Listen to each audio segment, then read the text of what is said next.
خدا شما را دوست دارد و می‌خواهد که شما به وسیله ارتباط روحانی با او به سعادت و نیکبختی نائل گردید. زیرا خدا جهان را اینقدر محبت نمود که پسر یگانه خود را داد تا هر که بر او ایمان آورد هلاک نگردد بلکه حیات جاودانی یابد.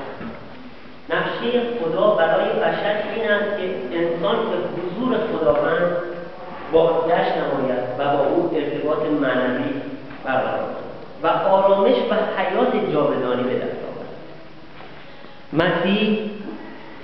مسیح موعود یگانه خدا و تجلی وحدت خدا و انسان است. او به خاطر گناهان بشر به روی صلیب قربانی گردید. او قادر است همه کسانی را که به او به حضور خدا می آیند کاملا و برای همیشه نجات بخشد، زیرا او تا به ابد زنده است و برای آنان شفاعت می کند. ولادت بی‌نظیر او از مریم باکره، زندگی سرشار از قدوسیت و قدرت، قربانی شدن بر صلیب به خاطر آمرزش گناهان بشر، رستاخیز پیروزمندانه از مردگان و صعودش به آسمان این واقعیت را ثابت می کند که او یگانه منجی انسان است. اکنون شما می توانید به وسیله دعایی که از روی ایمان است مسیح را به زندگی خود دعوت کنید. آنگاه مسیح بر طبق وعده‌اش داخل زندگی شما خواهد شد.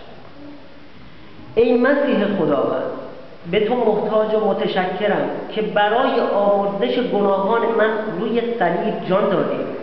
به گناهان خود اعتراف می کنم و توبه می کنم. اینک قلب و وجود خود را گشودم در آن نزول فرما و منجی من باش. تو را به خاطر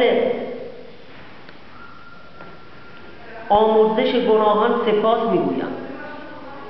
تو فرمان روای زندگی من باش و از من آن وجودی را بساز که مطابق میل و اراده تو باشد.